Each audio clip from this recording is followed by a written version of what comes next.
like there's going to be so much armor for the Druid that you might not even be able to beat those breakpoints.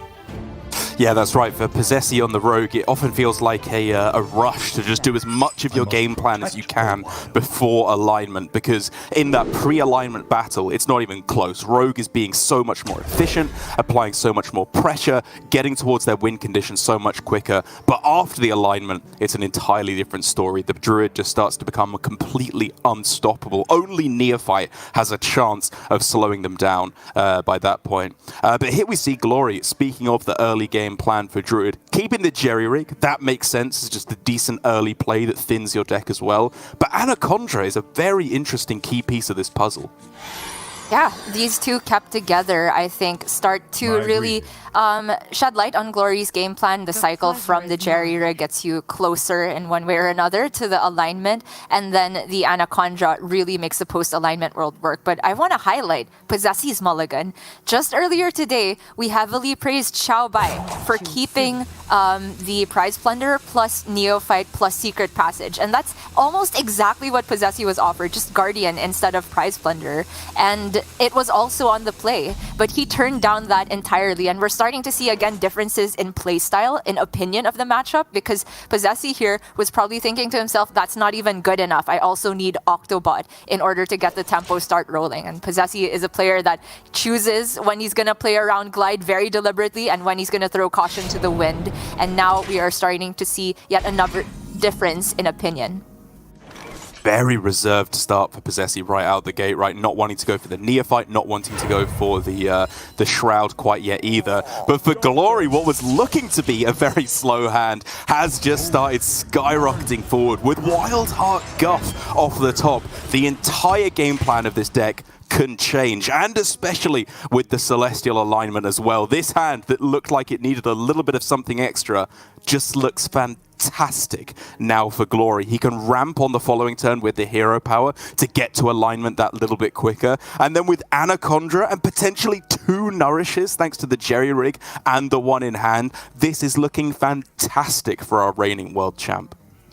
And for posesi, the Neophyte that he turned down on turn 2 is going to be a bit of a problem to time effectively, right? Because the Guff ramp is from a hero power. It's not from a spell. The Neophyte will not interrupt that. And potentially the Neophyte could still be played going into an alignment turn. But Glory, I mean, if posesi has not put forward enough pressure, I think Glory is fine waiting an additional turn to go for alignment, because as soon as that comes down, he's just popping all the way off with the Anaconda. So for posesi now, it is going to be the first field contact. It looks like he has Prep Swindle to start the train going, really looking for Guardian Og Merchant, you'd have to imagine, to protect the field contact from rushing minions / Lunar Eclipse. Yeah, that's right. The one question was about Penflinger first, but I think he might actually have been wandering into overdraw territory there. And with this way, he gets himself what looks to be a Guardian Orc Merchant, the perfect card in this instance. A card that actually means he is not forced into stepping the field contact, which is perfect. You really would rather be stepping the Neophyte or maybe an Octobot in this kind of matchup. Yeah, you can say that, okay, if you leave the contact on the field, even though it has Divine Shield, there are ways that Glory can deal with it, but they're all 2-card combinations, right? And in basic Hearthstone rules, stepping a card back to your hand is just negative tempo. So posesi takes the risk that the 2-card combination isn't there, and it isn't, and it's going to be heavily rewarded because he keeps the cycle going non-stop here. Glory just taking the entire turn only to ramp using the hero power button, doesn't want to use Nourish because that's saved to go alongside Anaconda post-alignment. And he's going to go up to 8 mana next turn. So Neophyte just 1 is not going to stop Celestial alignment, but that's why posesi is straight away going for this Shadow Step. 2 procs of the Neophyte aura means that Glory cannot align next turn. And in the meantime, posesi can develop so much more pressure, get all these minions going face, no Garrots needed. There's just such a gorgeous between both players here, with Glory going for the ramp hero power 2 turns ago and on the previous turn, meant that he got up to exactly 8 mana, which is, I think, a much more important breakpoint than 7, because it allows you to play a Celestial alignment through a Cult Neophyte aura. Unfortunately for him, posesi has 2 Cult Neophyte auras on this turn with the Shadow Step that he was able to get down as well, which means that this field contact is likely to be sticking. The alignment cannot be played. Cenarian Ward can't be played. You can only just about play a Nourish, but that is just a very underwhelming use of your mana on this turn.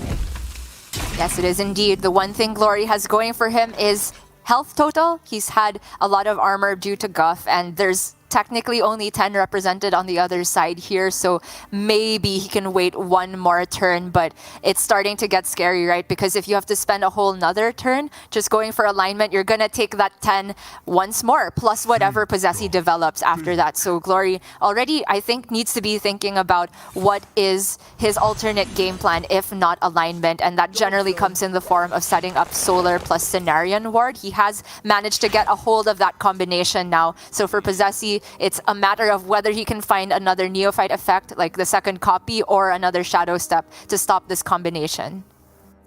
I mean, he can just draw the entire rest of his deck now, right? It's only Celestial Alignment that can stop him from going for lethal next turn, which is something you very much have to bear in mind. Because if you use your Octobot now, and then you get Celestial Alignmented afterwards, that is where things can get a little... Draw enough cards, deal enough damage, without even playing the Octobot. Yeah, it can be saved for post-alignment to get all of your cards from 1 to 0. And when we talk about, yes, you're able to draw your entire deck, in theory, it doesn't mean that you're able to get lethal all at once as well, because the Octobot is only going to discount what's in hand at the beginning of the turn. The other Garrote was still in deck for Posesi, so there was no way he could have gotten a guaranteed Garrote lethal that turn. Instead, just going for the best anti-alignment / anti-solar plus Cenarion play, and he set it up beautifully here. Glory has hit Brasswing earlier today. Can he do something similar? 2 copies?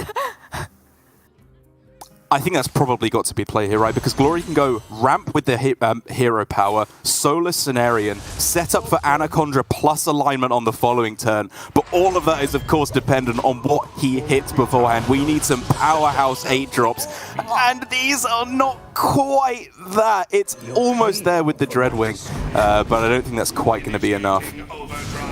But Posesi has very little time to work with here. He preemptively played Garrote last turn, which is something you hardly ever see. But he knew that if Glory was just going to go for a defensive play, then Posesi wanted to have as much mana available to go for just proccing the spell damage and getting all of the hero powers in. Having the Garrote preemptively shuffled is actually good in this situation. The bleeds coming through are still going to benefit from the spell damage from these Ethereal Aug Merchants and possibly the Guild Trader. Very little hand space to work with, very little board space, and very little time. Posesi is making the best of it though.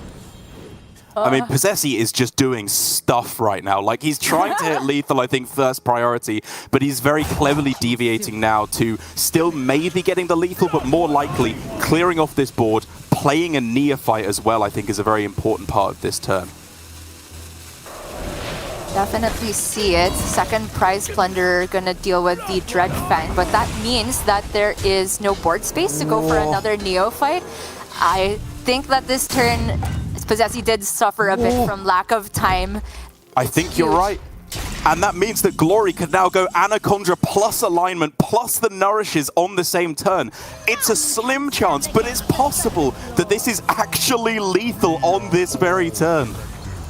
Glory also could suffer from lack of time, but he is absolutely not hesitating because of exactly what you said. He is looking for Mr. Smite, there it is, looking for survival of the fittest, looking for the other Solar Eclipse, and he can get enough burst damage because both Jerry Rigs are in hand. They can go up to 10 attack each if he finds that Solar Eclipse plus survival, but neither of those are in hand right now, so he has to deviate because I'm not seeing any further card draw here unless it comes from Nature Studies, but that will be full cost again. Does he have to bloom hero power for draw here? Oh, we can't see the discover options.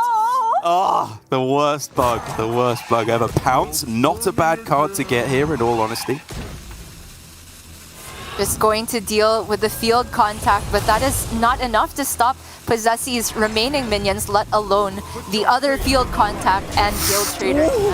Oh, Tyrion, okay. Oh. With the alignment in play, Posesi has very little mana to work with. The Octobot was not preloaded on the board, so he cannot discount the entire hand that I can see. Shadow Step the Octobot still doesn't work, does it? There's no way to get the discount here. He can go for Scabs, obviously, is the first thing I'm looking at that would just completely eviscerate this hand. Anaconda goes back up to 6 mana.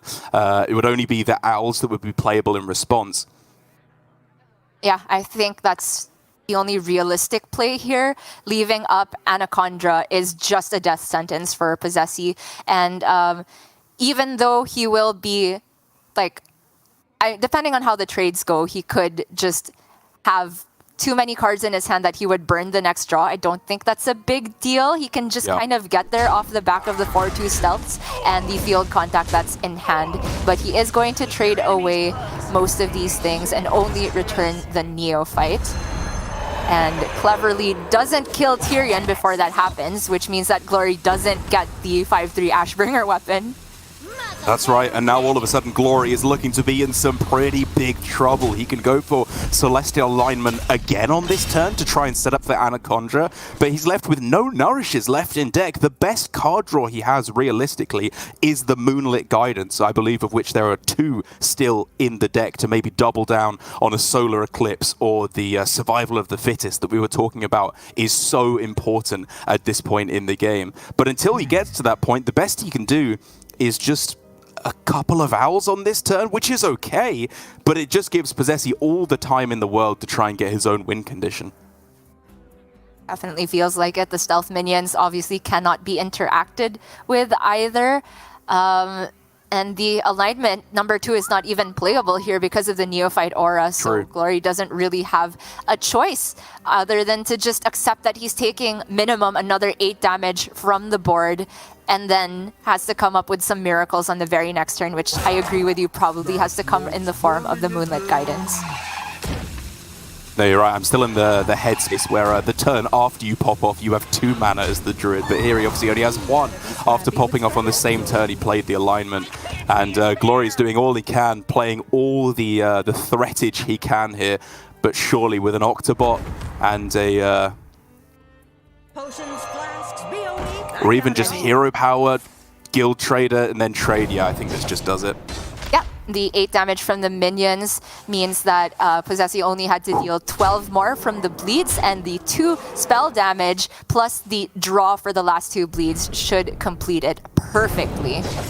Posesi looked like he wasn't sure of the lethal until the very last second there, but he knew it. He counted it beforehand. It is so hard not to doubt yourself here. And look at what it means. Posesi at GM of APAC, we are used to seeing him be one of the most chill, somewhat stoic, cool as a cucumber players, but this entire world, it's been just such a treat to see how much it truly does mean to him, no matter how much he tries to act like it doesn't faze him at all.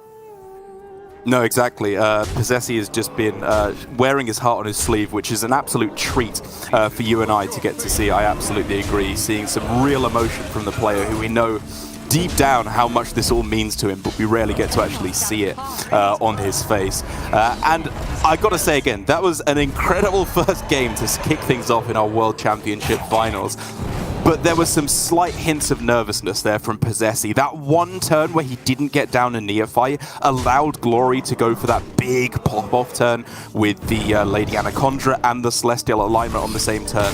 That was pretty much just a blunder, I'm going to say. He was too focused on trying to go for the lethal and ignored the possibility of trying to just deny his opponent a powerful turn and get the win that way. He kind of ended up in a middle ground between the two where he wasn't quite getting the efficiency of both, whereas just trading in the spell damage Octobot first was probably a safer play to go for.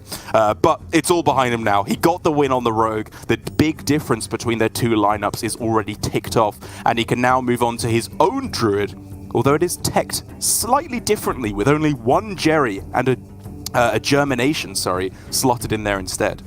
Minus Jerry plus Jeremy for this one, which is, I gotta say, a pretty greedy tech here, but if he did expect to run up into the mirror, just Germinations to help you copy Anaconda if need be, or Mr. Smite, or the Jerry itself, if you are just going for the lethal, can allow you a bit more burst damage with It's kind of like you give up the flexibility of card draw versus burst on the Jerry Rig Carpenter for copying burst / copying Anaconda Aura. And then copying the Anaconda Aura obviously is not super useful in a post-alignment world, but it does allow you to go for pop-offs even without having played the Celestial Alignment. Obviously, both techs have their ups and downs here. Faced off against Demon Hunter in particular, though, I'm not quite sure if you'd rather have the Jerry Rig or the Germination. Maybe the Germination if you were running a Glowfly version, but that's not quite the case. Yeah, it's a really weird one to answer because my instincts say Jerry, because in a post-glide world, Jerry Rig Carpenter is a little bit better just because it's an individually very powerful card that leads to more card draw afterwards. But in terms of the tricks that you can pull off, like, you really shouldn't understate how powerful it can be. Even if you just ramp up to Malagos and then copy an extra 412, that's really difficult for Demon Hunter to deal with. They struggle to be able to deal with such high health on the board.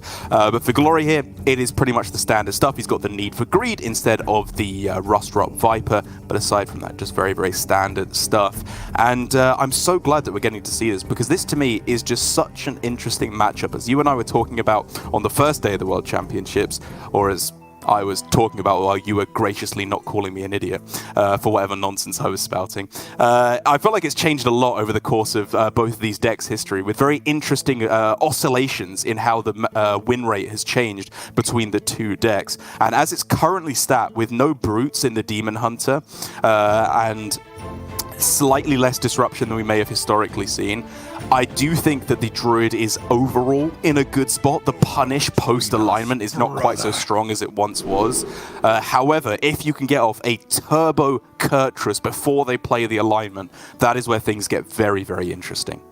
Indeed. Then that is the point where the Druid kind of has to juggle the risks of allowing the Demon Hunter, if they have saved any card draw in hand, to possibly go for their own OTK, because I find there are very few situations where Druid can just say, I'm not going to play alignment whatsoever in this matchup. Like, at the very beginning of this tournament, posesi versus Gabby, posesi just blatantly disrespected Glide, and it paid off huge for him. That's not necessarily the only way he can approach this matchup now, though, because with this opening hand, he lacks hard ramp here. He has the Lightning Blooms and not the Overgrowth, but he does have Guff. So maybe he can go for something like what Glory did on the previous game, just have an early Guff and then use the hero power to get up to, say, consecutive Cenarian wards. That is something that Demon Hunter can also potentially struggle to deal with. Yeah, the curve works out gorgeously, right? You have Bloom Coin Guff, and then you have 2 mana on the following turn to hero power to ramp. That will get you up to Nourish, which you can choose at that point whether you want to ramp or card draw. With the second one in hand, I'd probably lean towards card draw, and then you can just start playing threats. You don't even have to bother with Celestial Alignment necessarily. You can just go Cenarian, lock Halar, and hope that that's big enough. Yeah, those tend to be very big indeed, and we've talked about how the average quality of 8-drop seems to have improved with the Fractured and Alterac Valley expansion. There's quite a few rushing 8/8s here, and a lot with additional upsides as well. And there is always that footnote of Taintheart Tormentor being the 8-drop to end them all when faced off against OTK Demon Hunter. For now, though, posesi does just have a very simple hero power for ramp here, you'd have to imagine. Yeah, looks that way. I think even if you are really desperately looking for that Celestial Alignment, the best way to do that is hero power for mana and then draw with the Nourish instead, leading into turn 7, which admittedly might even just be better than the line I was thinking of, nourishing for mana first and then following up with Nourish for draw. But posesi is no stranger to a weird play that we have not predicted, so I don't want to call anything set in stone so far, as he's surprised us many a time before. Definitely not. But while he's still thinking about that, we have to check in with the state of affairs for Glory's hand, which has this Il'gynoth in a very awkward position indeed, blocking the Glide, which is one of the best tools that Demon Hunter has to mess with the plans of the Ramp Druid. So we'll see if Glory is just going to let rip with the Glide to progress his own quest, because it's certainly not going to be outcast from this original hand. Yeah, I think I'm probably starting with double jump first, because you can then just go for glide if you draw it, or even spectral sight if you draw that instead, which is also a reasonable outcome. I-beam, unfortunately, is the whiff in this scenario. That's what you didn't want to see. Let's go for the acrobatics to finish the quest though, and he can still of course equip the Tusk Piercer, preload the first swing so he can get the Peddler that he would, I'd have to imagine, trade back next turn from the swing. And that means that the glide could just be for a post-Kurtrus world, which is still very, very valid in the matchup. Alright, here is the Nourish turn for Posesi. Like you said, draw is an available option, but you know, he could still be thinking about ramping here because you still get to press the hero power button after that. Yeah.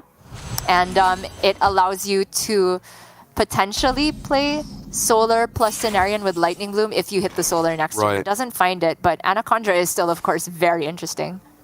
I was honestly so split as to what he was going to go for there. I simply did not know. I think, given that you are expecting Kurtrus to come down on the following turn, drawing does not... Or, sorry, you're expecting Kurtrus to be added to hand next turn. Drawing doesn't necessarily make sense because the thing you would be drawing for is alignment, which does not actually look that good at this point in the game. What I think we may see again, given that this is another guff game for the Druid, is ramping up to that 13 mana point and then trying to go for a one-turn lethal with Anaconda, the alignment, draw your deck, and then this time hopefully you actually hit the the Solar Eclipse and the Survival of the Fittest and kill them with Mr. Smite. Pretty interesting spot for Glory now, though. The Need for Greed should not be cast here because he would overdraw the Kurtrus upon the quest completion. He could have traded it and maybe swung his weapon or traded another thing to get Kurtrus that way, but he's just going in with the Glide instead here. Says he's not happy with the state of that original hand. It did have Il'gynoth, to be fair. So he's actually, even though he is making the deck thicker and more diluted here, he's making it so that all of those cards have the potential to cost less when they're drawn, which they don't have that potential if they start in hand before Kurtrus. Many options here once again. Like, I don't think it's a Celestial Alignment turn, so I don't necessarily favor starting with the Moonlit Guidance. But even just ramp with the Hero Power and then Cenarion Ward is something you could consider. Ramping and drawing would not be absurd as well to try and find Solar Cenarion for the following couple turns. Could still Moonlit Guidance, but not necessarily priority pick the alignment. Like, Posesi is running Germination. That's still something to consider to go with Anaconda.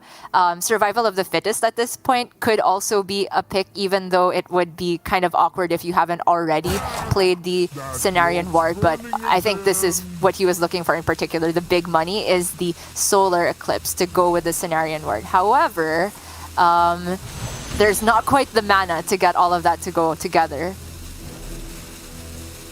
Is this a tempo Anaconda?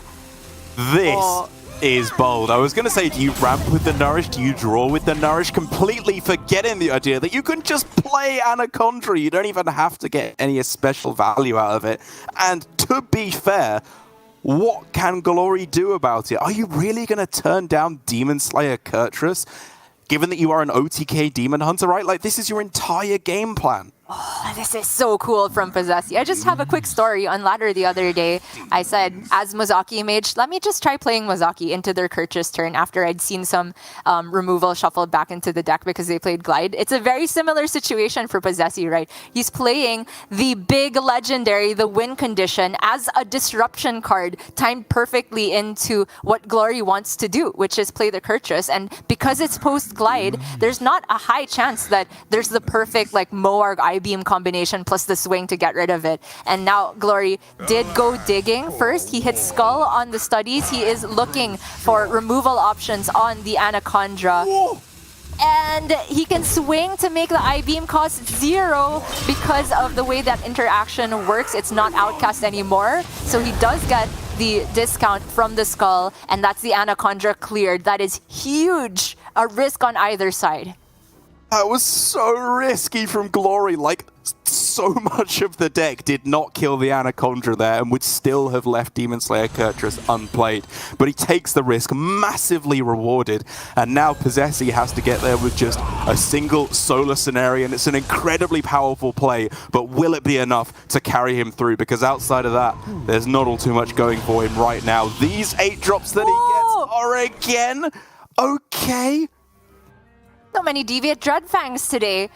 I mean, I was gonna say anything that doesn't immediately threaten lethal and isn't a Taint Heart Tormentor probably means that Glory can still win by just playing Kurtrus this turn. But it is scary. All of those 4-2s can create a board out of nowhere, especially if there's a survival of the fittest added into the mix. And it does significantly narrow the time that Glory has to actually get a lethal of his own, because that 4-9 is sticking around. Doing business. It is indeed no messing around with trying to find an answer to it on this turn. He is just going with his own win condition. And now for posesi, it's still pre-alignment, so we can't really start thinking about any kind of plays with survival of the fittest quite yet. But if nothing else, he can very efficiently deal with this Kurtrus thanks to the 4-2s, and then try and start applying some real pressure on the following turn. Yep, so starting off with the Lunar Eclipse puts the Kurtrus to the perfect breakpoint for the rushing 4-2s to go in. There is the alignment now, but it feels highly unnecessary at this point because it means that Glory with any card draw effect in hand, everything from the deck costs 0 because of the Kurtrus aura. So it is just going to be what looks like overgrowth into composting, if need be. Composting's nutty here, right? You can even fit in a hero power for mana alongside that, right? I think would be perfectly snugly fitting into the correct amount of mana available. Doesn't want to overdraw, okay, just going for composting for 4 instead of the full 5. Yeah, I like this a lot. And trading away the one that didn't have their death rattle, it looks like. Oh, okay, my bad. Animation kind of confused me a bit there, but there is the survival now, which means that if Glory doesn't deal with this board, he is very dead. Alternatively, he could find a lethal of his own, but the card draw is so expensive here. Acrobatics eating up a whole 3 mana. Il'gynoth would eat up 4 mana if he draws it here. And the Moarg still costs 2 in hand, so it's gotta be perfect sequence of draws to get actual lethal here, and if not, it's gonna have to be a bailout into clearing the board, which usually involves Immolation Aura. Ooh, that glide is very, very spicy looking, isn't it? I guess you could try and give them some of the card draw from composting and then shuffle back in with maybe some play like how would you go about it? Maybe even like Talented Arcanist, Guild Trader, and Moarg just to blitz the minions on the left. Oh, that's so many combo pieces. I think what Glory's doing is enough here, right? Because he does heal out of range of Survival of the Fittest by just dealing with these 2 minions. Yes, the 4-9 sticks around and will regenerate 4-2s, but from Glory's perspective, that's not going to matter so much because Glory is aiming to just kill posesi on the next turn. So all he needs to do is survive, and so far it is looking to come together. The need for greed can be played for further card draw, and he still has the Guild Trader in there to go along with this Moarg, Il'gynoth, and Fellscream Blast. posesi, however, has 17 mana to work with and a Malagos.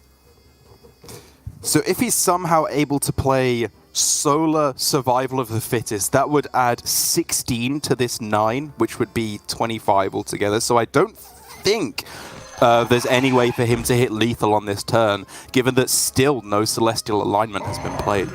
Yeah, I'm not seeing it. Is there any way he can disrupt Glory a bit more? Nature Studies into Cenarian Ward, into a disruptive 8-drop.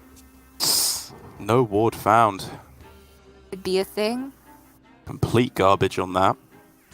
Can he ever end on alignment and just say, if you have any of the crucial combo pieces in hand already, then that's actually disrupting the combo, right? Because for Glory, he wants to like draw them in order to have them cost 0, but if they're already in hand, they cost 1. So it is just going to be the Celestial here, which means that Glory cannot deal a lethal this turn. He's going for it and just saying, You have to find some way to answer this board or kill me right now, lest the game end on the spot. Guild Trader, Spectral Sight, these are reasonable enough draws, and obviously Need for Greed can be used to draw the rest. But with a 1-mana Il'gynoth, he cannot spend any mana and hope to get lethal. Yeah, it's just impossible from my view. All the glides have been used, all the studies have been used. So, I mean, not that the studies would give you a playable glide, because it would go back to 3 mana with the studies aura. And so, there's just no way to get lethal. You cannot play Il'gynoth and Fellscream Blast all the same turn. You can play Il'gynoth and Chaos Leech, but that's not nearly enough. Even if you could fit in the Moarg and the Guild Trader, Posesi's armor is just far too out of reach. It looks like Posesi is going to a very quick 2-0 lead, but we cannot count Glory out just yet. Similar things have happened earlier on today even. So you can draw with the weapon, which makes the I-Beam cost 0. So we can go Guild Trader, Immolation Aura, and then Chaos Leap and I-Beam, and another... Whoa, this is 12 damage AoE if he wants it. Oh no, it's not, because the other one costs 1. How much removal even is this? Not enough, from what I can see. I mean... You want to play an Arcanist? With the Immolation, you mean? It wouldn't actually have killed that much more, doesn't feel like. Yeah, I guess he was just trying to save up for the combo. There was so much armor to get through. Either way, I think Glory would have been dead in that instance, and here he is very, very dead indeed, as, like you said, Posesi 2-0 up in the Grand Finals. Okay, apologies for getting too excited there. There was obviously still things that Glory could have gone for, but it's always that catch-22 as OTK Demon Hunter, right? Where you can go for surviving one further turn, but that often means giving up your chances at winning the game in the long term if you have to use too many combo pieces, too many spell damage minions, because this is Druid we're talking about. They can get well above 30 health, and if you don't have all of that support for the Il'gynoth, not to mention the Il'gynoth and the Moarg and the Fellscream all still cost 1 at that point, so you'd have to wait for like 3 mana to come round, which is ages in a post-alignment world. I think it was pretty much a given that Glory had no clean way out of there. But is there a way for him back into the series? There is 1 deck left for Posesi in the OTK Demon Hunter, and Glory can fight back with the same matchup from the other side. He could take a Mirror, or he could play the Hunter, which has quickly become the signature deck and probably the bring of the tournament from these 2 players, and Gabby. Yeah, exactly. The fact that we have all 3 players with the Demon Hunter through to the semi-finals, 2 of them in the finals as well, clearly demonstrates the power of the deck. And here, as you said, with the Demon Hunter left over for Posesi, I obviously want this to go to Game 5 because I'm having the time of my life right now. But there would not be more of a perfect way for him to just take the win right out of the gate. Because if you had to pick a deck of 2021, it has to be OTK Demon Hunter, right? It has been brought across almost every metagame. It has been nerfed, I feel like, countless times at this point. But still, this deck, this bloomin' deck, somehow finds a way to wheedle its way back into the metagame, to many players' delight, to many players' frustration as well, I'm totally sure.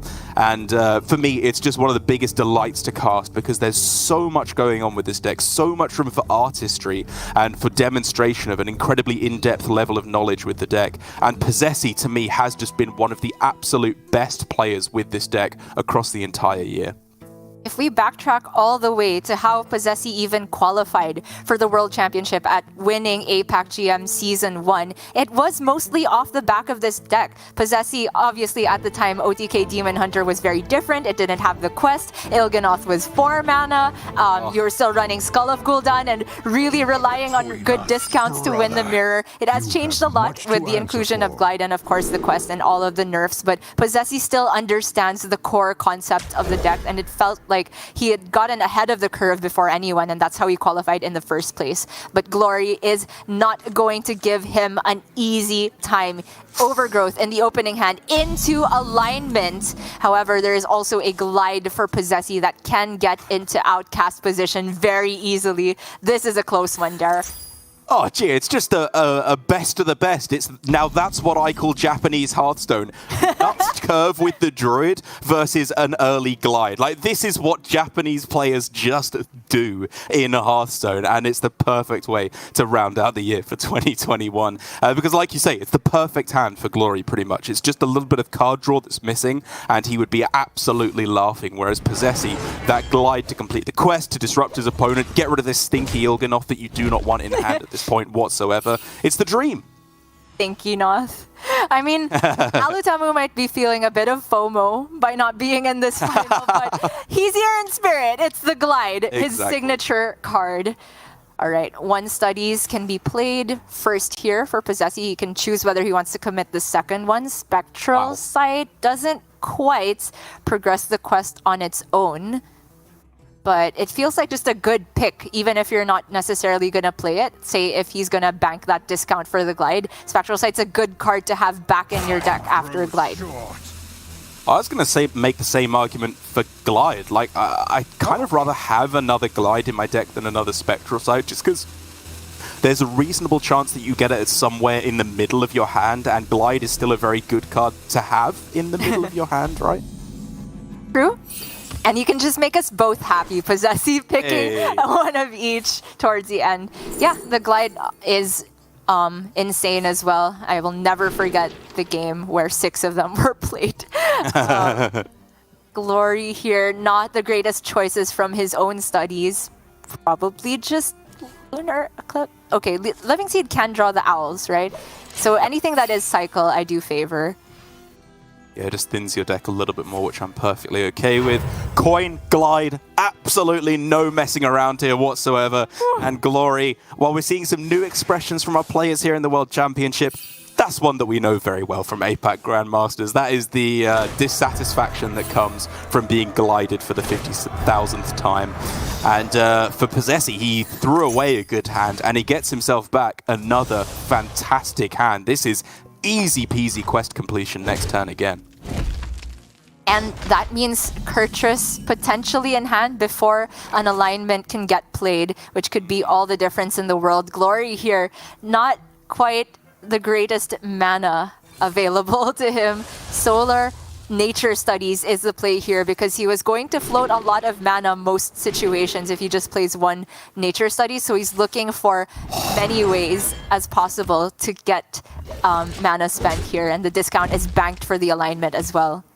Exactly, it's perfect. I was thinking he needs a Wild Growth, a Lightning Bloom, maybe even just an Innovate off of this Nature Studies to be able to get up to the alignment sooner. But this does it perfectly. Alignment next turn. This is how you get the alignment down before Kurtrus comes into play. This is what Glory needed to pull himself back into this game, because now, as quick as posesi wants to complete his quest, unless he can do 2 stages on 4 mana, which is a tall order even for him, it's looking like this Kurtrus is not going to be set to 1 mana.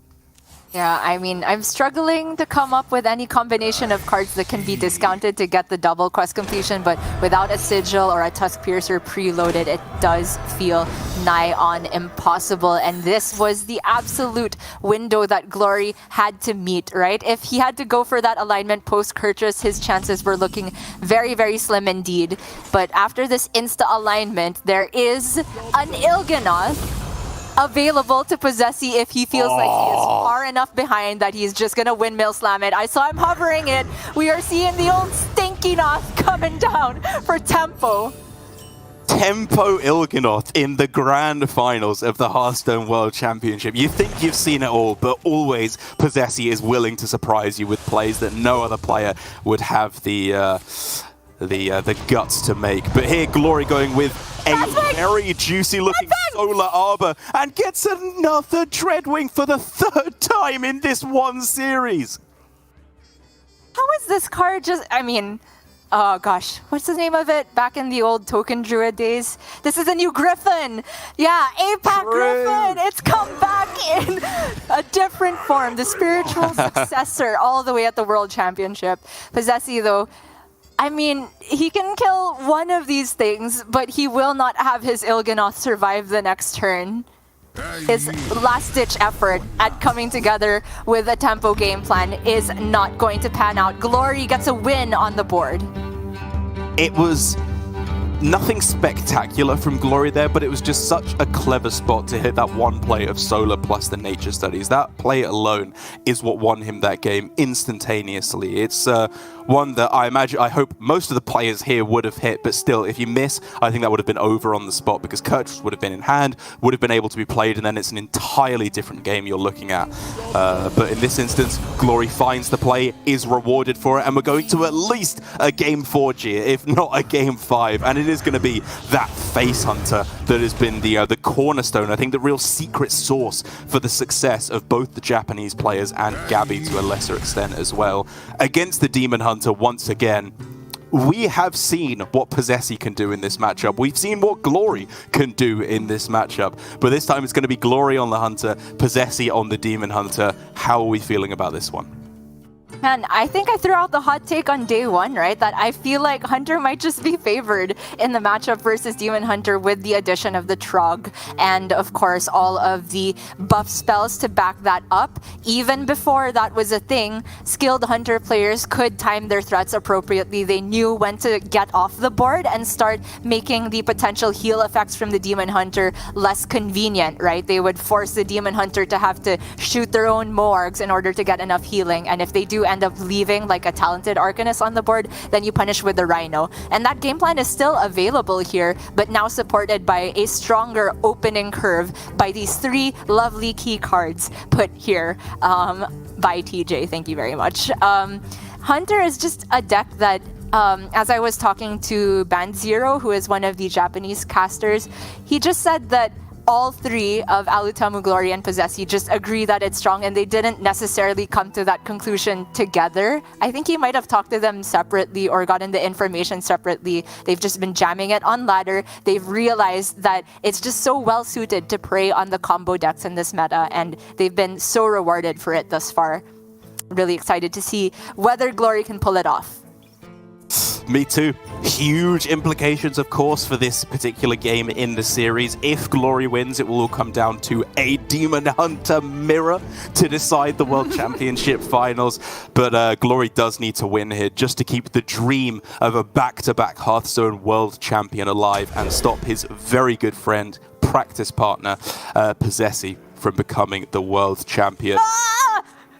And while we've been talking about the excellent hands that you can get with Trog in the starting hand, buffing them up, this Gia is the absolute nightmare starting hand for Glory, and his face says it all. Oh no, Derek. This is not it. That's not a Trog, that's a weapon.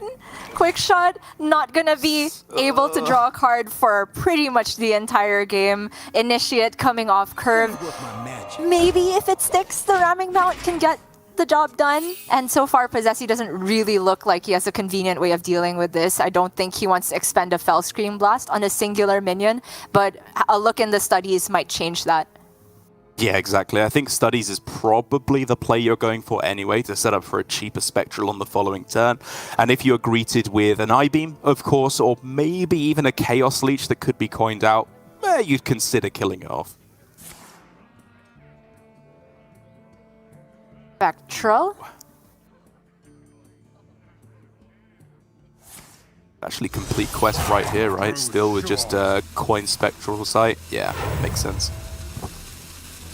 So interesting that he is choosing to play the left Spectral rather than the discovered one, because he could have started with the discovered Spectral and then coined double jump to progress quest that way, and that would have meant that he had an easier to outcast second Spectral Sight, but maybe there was some result from double jump that would have changed the turn. I was thinking I-Beam might be the difference maker, right? Because that can deal with the initiate, but he's turned it down anyway, so curious what posesi was going for there. Anyway, for Glory, it's just such a big deal. He's been salvaged somewhat by the Intrepid Initiate sticking around, and now has the Wrangler to follow up with a double Rhino hand if he likes. Very interesting play by posesi as well was to hold on to the sigil on the previous turn, and I feel like it may have been his spidey senses tingling that next turn would be a removal turn rather than a draw turn. Because if that is going to be the case, you really don't want to waste the sigil on drawing a card that doesn't then complete that layer of quest. And if that was his reasoning, I would argue it's worked out pretty well, because he has a couple of ways to go about clearing this, be it Talented Arcanist plus I-Beam, or now Tusk Piercer plus the I-Beam instead. Either way, this sigil is going to get much more value having been saved for one crucial turn. Yeah, the timing of that is just so clever. And between the Tusk Piercer and the Arcanist, I do prefer the Arcanist so that he doesn't have to face tank the 5 and also just has a minion on board. It's not Rhino turn just yet, so you're not necessarily going to get punished for it, but posesi disagrees. He's going for the Tusk Piercer instead, which of course has its own upside of just preloading the card draw that you will get from the broken Piercer next turn. Ooh, okay, I think it's probably still the Warsong Wrangler, but given that you've seen a sigil come up, was there any consideration for Neophyte to deny a level of quest? A brief consideration, but spend your mana. This is Face Hunter. You love to see the basics here at the World Championship. This choice I find is a lot closer because Volpertinger can still be taken and you're not necessarily off curve because you already have like one Rhino for the first one. But because taking the second one buffs the first one, I do like Glory's choice here. And now he has set up the sort of board that does warrant potentially clearing here. And if there is a Moarg or Arcanist left over, Glory can immediately punish with either of the Rhinos. But, you know, he should play the one that was drawn more recently. A really interesting conundrum actually presented to posesi here, is whether or not you go for the Arcanist / Guild Trader plus Fellscream Blast on this turn, because it's only 2 minions, which is not ideal, of course. But are you ever actually going to see more than 2 minions for the rest of the game? If you're clearing them up here anyway with, say, I-Beam plus Weapon Swing, it may just be singular big minions hitting you in the face for the rest of the game. Very true. And he could also just say 5 damage presented on board and the weapon. If he has a read on Rhino, maybe that's like not enough reason to even clear the board. He would just want to keep progressing his quest potentially. And is going to commit the Sigil Runner, which is a Rhino target. But just one target, I think, is forgivable here. Whoa, and he could just Immolation to remove his own target as well. Exactly, yeah. I would look at that a lot more heavily, but in the end, he just passes. Okay, this is spicy, because clearly this is inviting a trampling Rhino, right? You know almost 100% that that is going to be your opponent's, if not best, a possible play for them on the following turn. But it looks like he's almost trying to bait that into happening with this line. Yeah, I mean, you know how Matadors have that red cloth for the bulls? posesi has his Crimson Sigil Runner for the Rhino here. It works out really nice, right? Obviously, he's going to take a ton of damage, 6 from the trample effect, plus the 6 that's already represented on board, and the weapon swing. But if that's the case, posesi gets the full 3 targets for the big Fellscream Blast, Guild Trader, Arcanist, Moarg, whatever, heal all the way back up and be ahead on board. And Glory says, I am not taking the bait. This is just some next level Hearthstone on both sides. The mind games at work here are unbelievable. Like, posesi doesn't clear and heal a board against Face Hunter, one of the most aggressive decks in the game, and then Glory just doesn't take the maximum amount of face damage on the other side. Because, again, he's afraid of that Fellscream Blast, which can target up to 3 minions. And so if you have the full 3 minions down, then you're giving them the maximum amount of heal. And also, Gia, it wouldn't be an all-APAC final without at least some kind of disconnect issues here, which, thankfully at least, look to not be too severe. You know, if you didn't make that joke, I was absolutely going to go for it. But thank goodness it was just a brief hiccup here, because posesi has a very difficult turn on his hand. He could still take the 2-target Fellscream Blast, and he kind of has to survive if he has any inkling of there being spell-based burst damage. But this is exactly what Glory was waiting for, right? Even before the Trug was added to the Face Hunter deck, this was the interaction that gave skilled Face Hunter players the percentage to win in the matchup, right? You force the Demon Hunter player to develop their own minions because they need to heal through that first layer of pressure you put forth, and then you punish with the Rhino here. To be fair, the tramples are like, it's a lot of damage, but if he wants to take max damage, he has to either leave a Guild Trader or a Moarg on board, which seems very risky. So maybe Glory doesn't take max trample here and just gets rid of the 2 high health minions. It's awkward. If the Moarg only had like one more attack, or the Guild Trader, I suppose, you could then sacrifice off your Rhino, which I feel like you'd actually prefer here, because you don't want that Sigil Runner to be left to go off the board. You want it to be left there to guarantee a Rhino target next turn. And because of that possibility for the 1-1 to trade away, I think you're actually just supposed to take max damage and attack into a 1-1 here as well. Like, spell damage is scary, but I would say it's more important to get the max face damage through. But Glory looks like he disagrees. Oh, what does he? Oh, it's close. He is unsure. He's taking the safe line here. And honestly, if we're talking max damage, there was actually an opportunity to eke out a little bit more if he wanted to play Volpertinger first.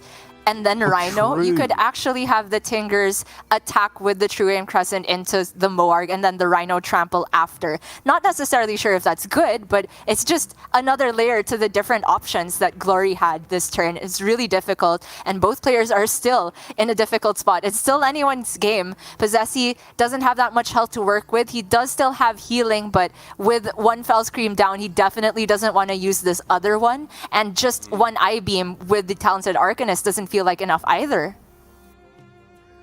I think that's a very good spot with Volpertinger first. I think I actually like that line most of all, just to be able to convert these minions into damage without having to let them stick on board for a turn to allow more healing off of Eye Beams or Fell Scream Blasts on the other side. But it is what it is now. We're in the world that we're in, and posesi has to find a way to clear this up and try and heal at the same time, which, I mean, could just come in the form of like trade into the Rhino, Eye Beam, and end with Guild Trader. He used the Trog to create another target for the Fell Scream Blast. That is so cool. This is the best. I'm having the time of my life. It's 9 heal instead of 6 because of the Trog. I didn't even think of that. And then that makes us look back and reflect on, was Volpertinger first the play there? All these absolute NA in Europe plebs arguing for a Trog nerf. Here in APAC, we know Trog needs a buff to bring it up to power level with the rest of the cards in the expansion. But for Glory here, he gets himself a perfect board for this second Rhino, right? 2 minions, 3 health, 1 health. This is so much damage he is pushing forward. He knows that all the Fell Scream Blasts have been used, so it is just open season on these minions. Throw them down on the board, launch everything face on next turn, and even though posesi has a very, very easy peasy clear on this turn with Immolation Aura and the Eye Beam as well, I question whether it will be enough healing to help him survive these hero powers. Healing, and let alone how is he going to win the game with an OTK with 2 Fell Screams gone and an Eye Beam. But I mean, he can still get there with just tempo, right? Minions sticking on board. Hunter does tend to fizzle out at this point. Glory's hand is a whole bunch of nothing at the moment. But like you said, the healing is so important here. This Eye Beam is just not enough to quite get there on its own, and posesi actually doesn't even have the mana to do the full clear anymore. I don't know if he miscounted there, but Fell Scream or Eye Beam only here, not both, which means the Rhino's around. Oh my goodness! The nerves are just starting to get to everyone! Yeah, I was afraid that we'd get a posesi moment. I was afraid that we'd have to let the world know that this sometimes actually happens. He is one of, if not the best player that we have in Asia Pacific. But stuff like this just sometimes happens. It breaks my heart to see. But he will just miscount by 1. The smallest mistakes can start to creep in when the nerves are there. And because of that, Gia, despite being 2-0 up at the start, a quick miscalculation for posesi means that we're down to Game 5 in the World Championship Grand Finals. Demon Hunter versus Demon Hunter. My voice can hardly take it at this point, but I am so excited to see how this one is going to go. Will posesi finally be able to put a big tournament win to his name, or will Glory make Hearthstone history by being the first back-to-back Hearthstone World Champion? first repeat champion and first back-to-back, he would be also bringing up, I mean, either of these players, if they do win, would be bringing up the total tally of APAC's World Champions to be on par with Europe. Hey. We did not lie here. We counted. Europe has Pavel, Oskaka, and Hunter Ace. APAC currently has Tom and Glory, and we could have Glory repeat that or Posesi. It doesn't matter if we haven't won a Masters Tour. APAC is just the best here. But okay, I'm going to rein it in a little bit. I want to get a little bit nostalgic too. I kind of remember the very first Masters Tour where Posesi made a big name for himself at Masters Tour Las Vegas. Just coming onto the scene, playing some Cyclone Mage out of his mind, drawing Pocket Galaxy a lot. It was great. He's just grown so much. You know, we have still seen these moments here and there of the nerves starting to get to him, but honestly, I'm glad to see that there's emotion involved with Posesi. He just seems like one of the most nonchalant players in APAC. You can see it from his Twitter, even just clicking the translate button. You can kind of see that he has this dry sense of humor. Yep. And now we're bringing out the good and the bad from him here, faced off against Glory, who, with this experience, seems to be letting none of the pressure get to him. So far, the play has been mostly clean, I would say. There was hesitation, but nothing that completely destroyed his game plan thus yet. But if anything, Derek, the Demon Hunter mirror can be more stressful than any of them. It's such an intricate matchup to play. I can't wait to delve into it. But I love that you bring up the history of Posesi here, because if we think back to like Hearthstone, Japan in Hearthstone Grandmasters, we think of them now as a trio of Posesi, Alutemu, and Glory, with the amount of success they've had, a very staunch practice group. It was originally a duo. It was Glory and Alutemu in Hearthstone Grandmasters. Posesi qualified very early on in the system, but he still was not an original Grandmaster. And while it may seem ridiculous at this point to say, I feel like he will have had to think he has something to prove that he's still earned that spot amongst the rest of the players. And with mistakes like that creeping in, the questions do have to be asked, but I still believe nonetheless. I think that he will be showing us some incredibly strong Hearthstone along the way here in this Demon Hunter final, because as we said, this is his premier deck. This is what he qualified through to the World Championships on the back of, for the most part, was just playing this deck better than anyone else.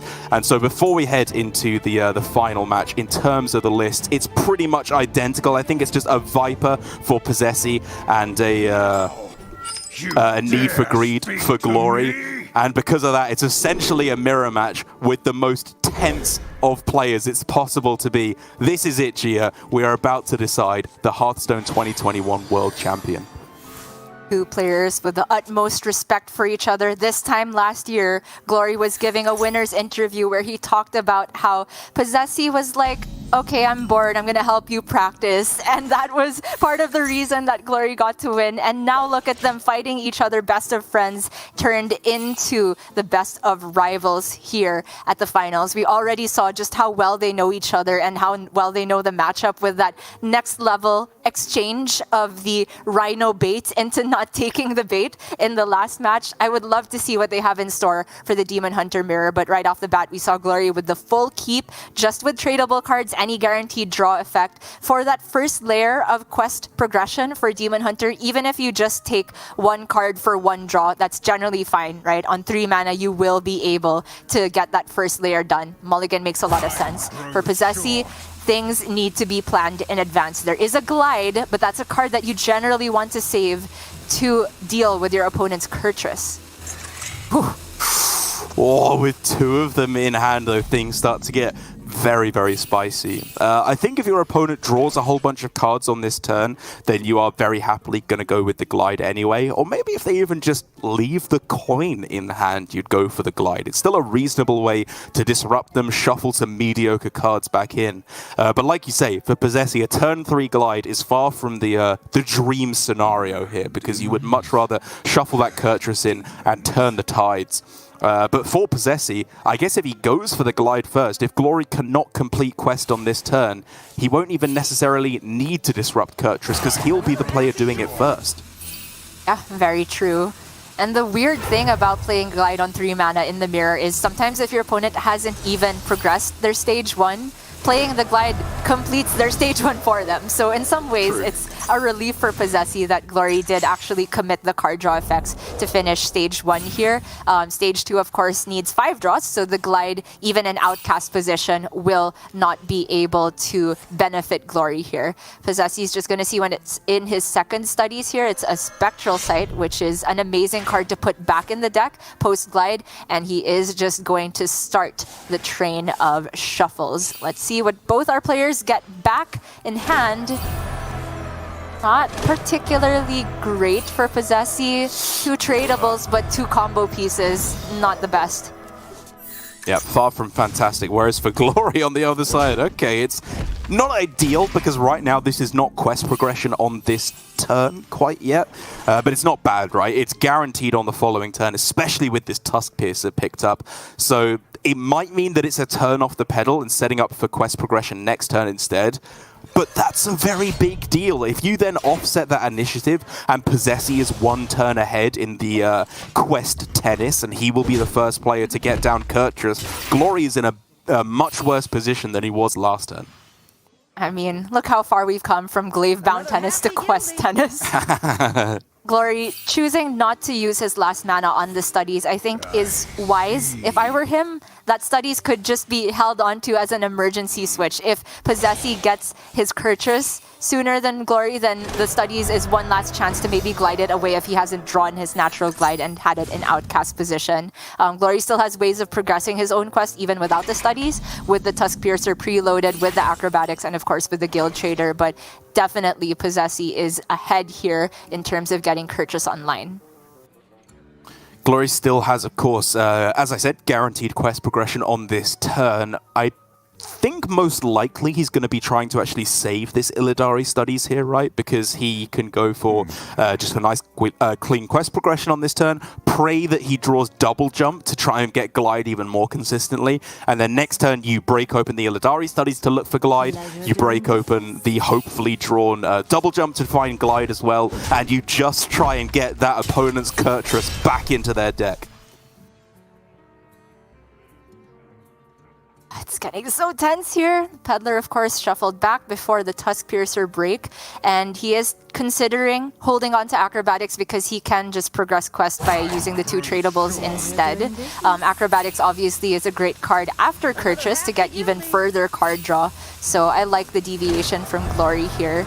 Gonna go ahead and dump a Talented Arcanist as well. I agree, get rid of combo pieces that aren't necessary in case you get Glidden. But will he get Glidden? That's the question. That is the question indeed. Because for Posesi here, while he is definitely aware of the fact that glide is definitely what Glory wants to do most of all, there's not much you can do about it. You're never going to not complete quest on this turn, unless I am truly astounded by a very wild Posesi-ish play. You just get it in hand, hope to play it next turn, or at the very least, hope to redraw it if your opponent does glide you. Okay, he's going for it. Kurtrus in hand after this last card draw effect is committed with the Guild Trader and then the Tusk Piercer break, you'd have to imagine. Oh, or just Peddler back because that's the draw. Okay, so now Glory, hands together in prayer. We are looking for glide, double jump, or glide from Illidari studies. There are a lot of ways to get to it, but so far none are guaranteed. Very possibly the most important Illidari studies of Glory's life. I don't even know if we're going to get to see the options. There we go, but that is a miss on the glide. Posesi, the tension is absolutely killing him, but surely he has to know now his opponent isn't going to BM him like this. If it wasn't there, he would pick it straight away, and it does mean no glide. Posesi gets down his Kurtrus, and he is looking to be the vast favorite heading into this final game with the Kurtrus coming down next turn. It's looking fantastic for Posesi.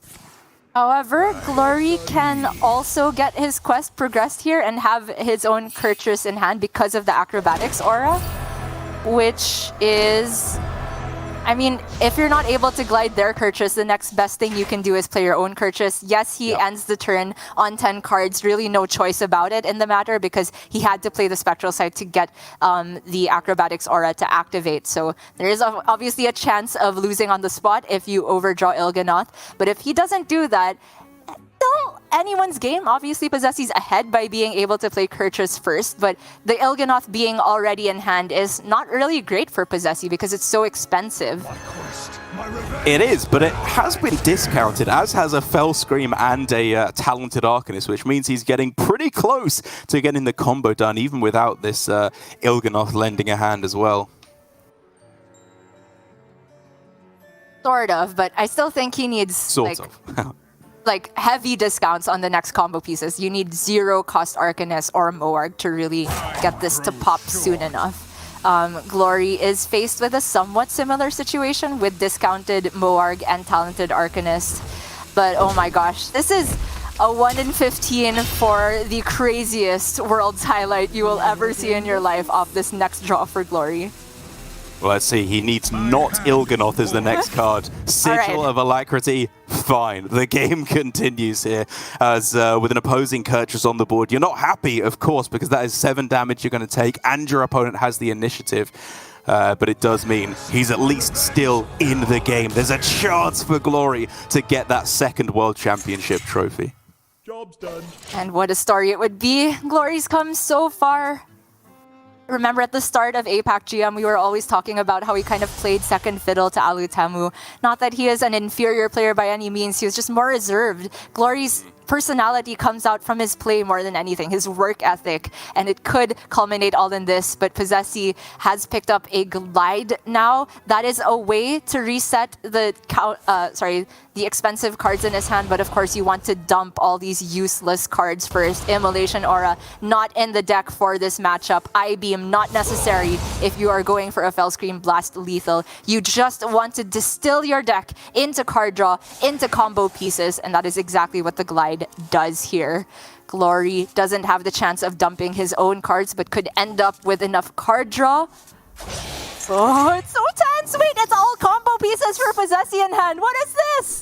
That is not what you wanted to see. You need card draw as an incredibly high priority here, as Glory gets himself a much, much better hand here. Acrobatics, Glide, Tradables, I-Beam to kill off the Kurchus. This is a nutty hand to get after Glide. He could even be looking at lethal on this turn.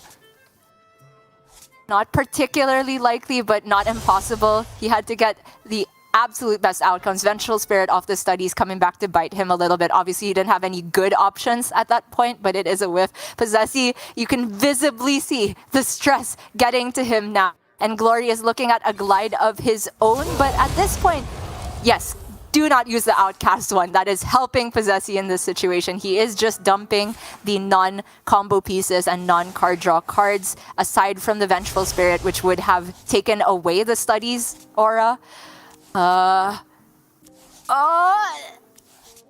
Another happy Gildy. Okay.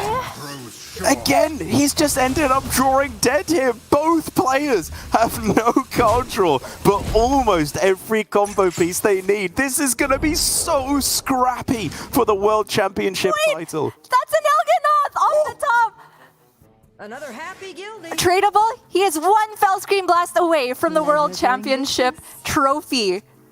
Oh, more Tradables! More Tradables! Oh my god, that's the it! Fell Scream! That is 36 damage. The classic Il'gynoth, double Moarg, Talented Arcanist. Enough targets on board to get the combo damage there. Posesi is your 2021 Hearthstone Grandmasters World Champion.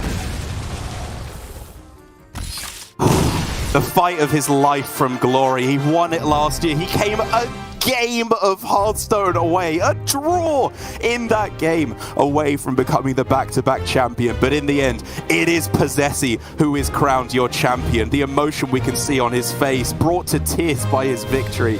It's, I'm emotional myself, Gia. We've seen such a journey for Posesi over his seasons of Grandmasters, and to see it culminate like this is so well deserved. I could not be more proud and more happy for him. Oh my goodness. it's just been an incredible journey, just like you said. posesi, throughout the day, showed cracks, right? For very, very rare instances of emotion. It did not result in perfect play, but absolutely anybody who is paying attention could see the amount of work he's put in, the depth of understanding of the matchups. The stress got to him, sure, at certain points when he was trying to beat the rope as Garrote Rogue, but that brilliant, brilliant play of like just feeding Glory, Crimson Sigil runner for the Rhino, the response against that, I think it just shows that he has been putting the work in this meta. He's made no secret of not necessarily liking it, but you know what he likes, and that is winning, and he has absolutely done it this time. That's right, it's the dream for posesi, and it's the dream for casters as well, because what is the one thing we like more than a perfectly played series of Hearthstone? A perfectly played series of Hearthstone with one really obvious mistake that we get to meme about afterwards. That is just the true Apex special that we love to see from posesi. But overall, just an incredibly well-played tournament. I think it's, you know, we've seen from different players, different like tenets, different pillars of Hearthstone play that have put them in such good position. Like I think from Xiaobai, it was the mulligan understanding. From McBan's face, it was a very clever lineup bring. The handlock was very, very well constructed, I think, for this tournament. But for posesi, it's just these little intricate plays that I would never, ever see if he wasn't to make them. These plays that seem absurd at first glance, but he always seems to make them look absolutely amazing. And because of that, he is crowned our world champion. It seems incredible now to think back to his seasons in Grandmasters where he qualified through to Grandmasters in Season 1, came a series away from winning both seasons of Grandmasters, and then also then finishes by becoming the world champion. It is one of the most dominant years of Hearthstone that you will ever see. It's just kind of unfortunate for posesi that it was in the or I guess unfortunate for Gabby, if you want to look at it that way, that it was posesi who had this year, because it is two of the most dominant stories in Hearthstone that we've ever seen from both of these two players.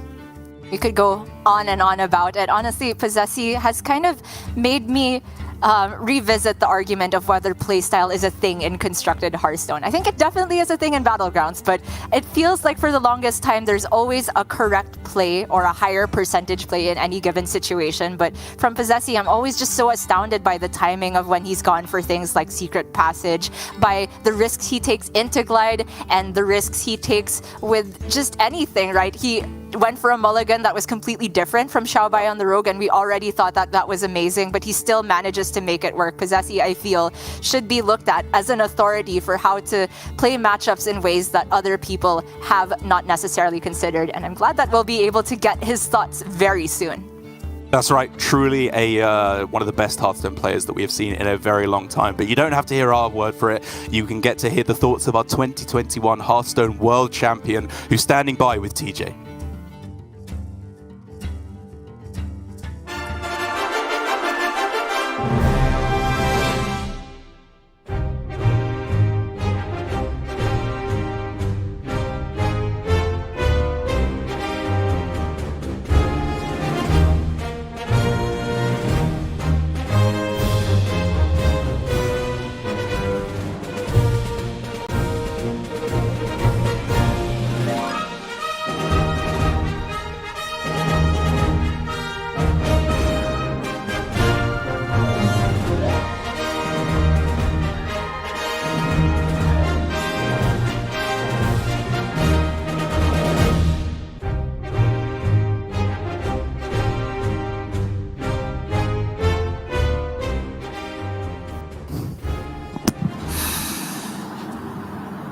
Hello, everybody. I'm joined by the 2021 Hearthstone World Champion, posesi. I'm also joined by our interpreter, Rika, who's going to help us communicate throughout this interview. So, of course, the question that I have to ask first, posesi.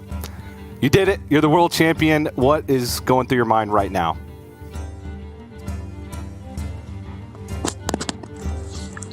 世界王者になった心境はまず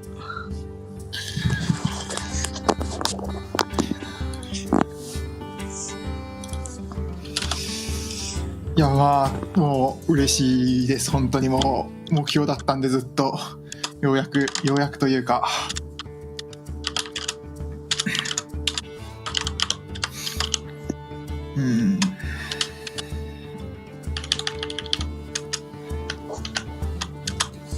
So yeah, I'm very happy ようやく because I was aiming to be, and I'm finally champion. Yeah, and you know what better way it could have ended, right? Your opponent in the finals was Glory, a fellow Japanese player, previous world champion, and of course, you know, your practice partner, one of your practice partners throughout the year. What was it like having him as an opponent in the finals? で決勝の相手がグローリーさんで、去年の世界王者かつ同じ日本人かつずっとグラマスの練習相手っていうことで、決勝の相手になったって決まった時にどんな気持ちでしたか？まあ正直本当にどっちが来てもめちゃくちゃ強いなって感じだったんで、まあなんだろう、もともとどっちが来ても本当に強いからもう心構えはもうできてたんで、まあやることをやろうって感じでしたね。So both of the players that would come up, either Gabby or Glory, would be a formidable opponent in either case. So I just felt like I just had to do what I had to do. Did you and Glory exchange any words prior to the match, prior to the finals? じゃあ決勝の前にグローリーさんに何か言いましたか？なんか2人で会話したりとか。ああ、まあそのまあ大会の前にどうせ反対のブラケットだしちょっと情報交換しないみたいな話してて、その時に、まあ、決勝で当たらない限りはまあ情報交換しても問題ないしようぜって感じでお互い話してやってたんですけど、決勝に当たって本当に決勝で当たるとはねみたいな会話をちょっとチャットでしてましたね。So since we were in the complete other sides of the bracket, we were like, oh, we're not going to hit each other unless we're in the finals, so let's share some information. And come finals, we're like, I can't believe we actually are going against each other in the finals, like right before the match started. Can you let us in on what type of information you shared? Was it, you know, deck strategies and things like that, knowing that it was very unlikely that you guys would play? やっぱりそういうふうな多分当たることはないだろうみたいな感じで、そういうふうにデッキとかそういうふうななんか戦略的なことを交わしたりはしてたんですか？まあある程度って感じですね。まあでもいつもよりはちょっとまあちょっと少なかったかもぐらいで、まあ交わしてました。We did a little bit of sharing of strategies, but it was less. I think it was less than usual. Well, should be glad about that because I'm sure it paid off because you had to beat him. But talking about the series as a whole, so you went up quickly 2-0 in the series with just the OTK Demon Hunter as the last deck remaining to get a win. And then Glory took one win, and then he took a second win. So what was kind of going through your mind both when you went up 2-0 and then when it eventually went to a game number 5? How did your mindset change throughout the series? やっぱり最初の2戦を結構パパッと勝って残りを OTK デモハンだって感じで3戦に臨んでた時と、やっぱりグローリーさんが3戦目4戦目取って最終的に5戦目までもつれ込んだっていう時のこの心境の変化とかこの試合全体を通しての考え方を教えてください。まあ正直デーモンハンターがまあ結構抜けづらいから全然油断できないなとはで、まあ2-2まで行く覚悟はしてたんですけど、いざ2-2になるとやっぱりもううわーって感じでもう死ぬのか俺はみたいな感じでもうやばかったですね。So I realized it was going to be pretty hard for my OTK Demon Hunter to make it through. So I was really prepared for game 5 after I went up 2-0. But once it hit, we went to 2-2. I was like, man, it really happened. Oh my god! It's like, am I really gonna like lose here? So it was in a slightly tilted.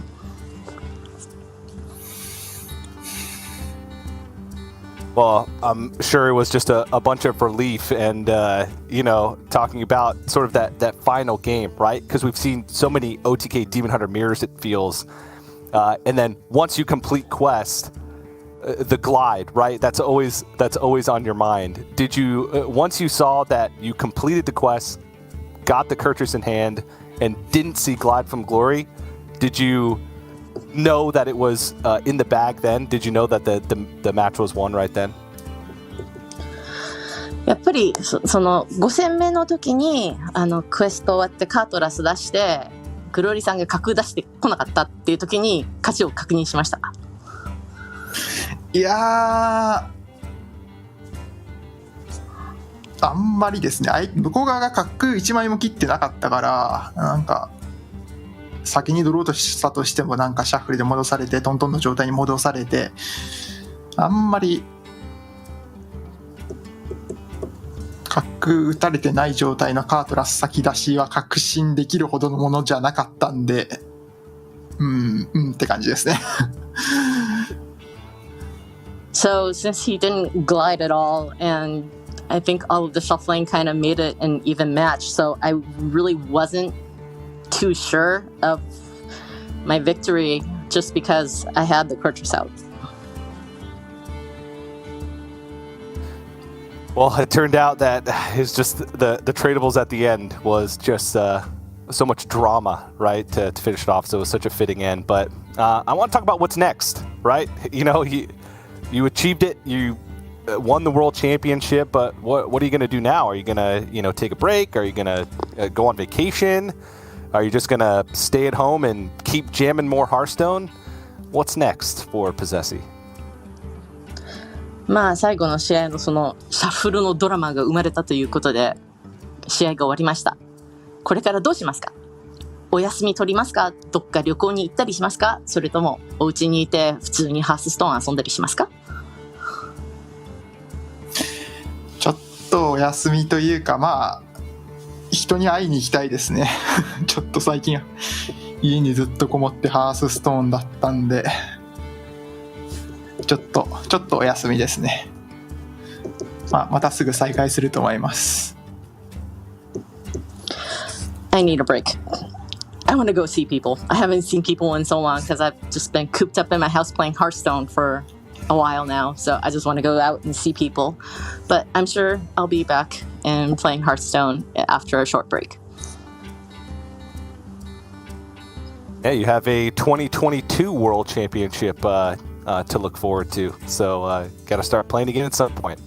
But that's all the questions I had. But I did want to give you the opportunity to thank any individuals or any Hearthstone players who may have helped you along the way, or just any final words. So go ahead. まあそんなに2022年もあるしそんなに長くは休めませんよねってことでここで最後に今までのこの世界王者になるまでの道のりに助けてくれた人とか特に何か一言を言いたい人や選手がいたらここでバーンとお礼を言っちゃってください。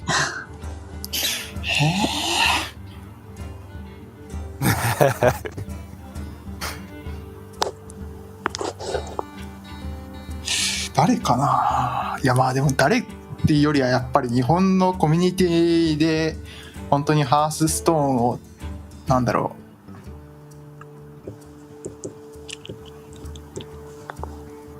日本はなんかあんまりハーストーンが流行ってない割には本当に強いプレイヤーが多くてでやっぱそれがすごいモチベーションになってやっぱ続けれてきた強くなれたと思うんで本当に日本のみんなありがとうって感じでお願いします。So, I can't think of anyone in particular, but I really have to give a shout out to the entire Japanese Hearthstone community because Hearthstone is not exactly the most popular game in Japan, but we have such strong players, and that just gives me the motivation to practice and become better and become stronger and to stay at the top of the global game. So I would like to give a huge thank you to the entire Japanese community. Well, I think at this point, no one can doubt that Japan is probably the top country in Hearthstone Esports, or at least the country to beat right now. An all-Japanese final, which is just incredible. So I want to say for myself, Posesi, once again, a big congratulations. It was a pleasure to watch you throughout the year, and I'm happy that you're a world champion. So congratulations. まあこれで日本人の決勝だったし、日本が今ハースストーンのトップに君臨しているっていうことは間違いないと思うので、今回もまた優勝おめでとうございました。はい、ありがとうございました。So thank you. All right, well, thank you again, Posesi, and thank you, Rika, for the interpretation. And with that, let's send it back over to Derek and Gia to close out the World Championship.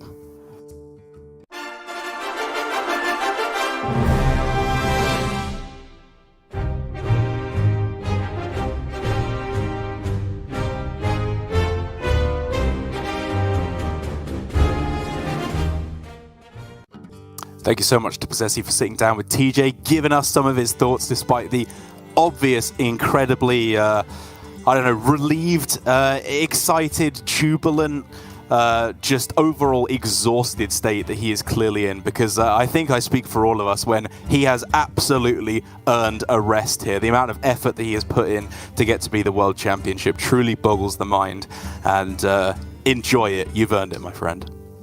It's just incredible to see the emotion overwhelming him. And honestly, even though this is the end of this year, I feel like Posesi's win just sets up so many storylines for next year. The rivalry we had between Posesi and Gabby going on Twitter, the only trash talk we ever get in Hearthstone. Gabby's going to be back with a vengeance. We have Alutemu looking on from beyond the scenes, just trying to make sure that he can finally get up there with his two friends who have now become the world champion. It's just, Glory also going to have that fire underneath him, right? Hoping to make sure that he can get all the way back up to the stage. It was one game away from being the first repeat Hearthstone World Champion.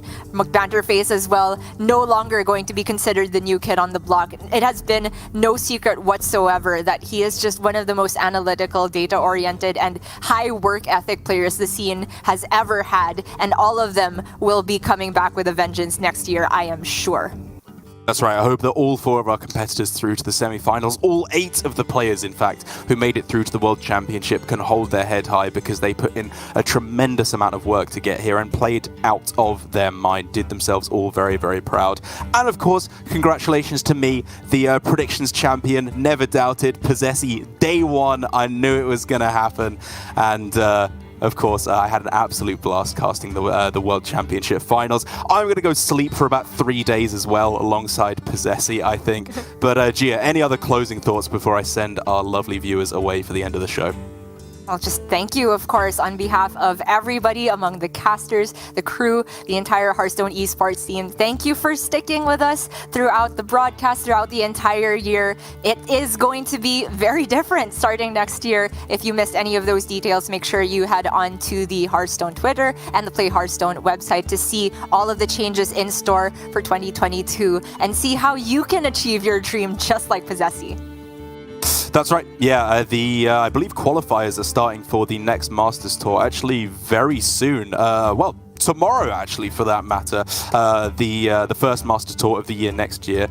So you can already start getting excited, start getting your feet into the water of 2022 Hearthstone Esports. But thank you so much for watching. I am incredibly excited for what next year has to bring in Hearthstone. But for now, I'm just going to bask in the excitement and the fantastic action that we had all weekend here, and congratulate Posesi once again on being our 2021 Hearthstone World Champion.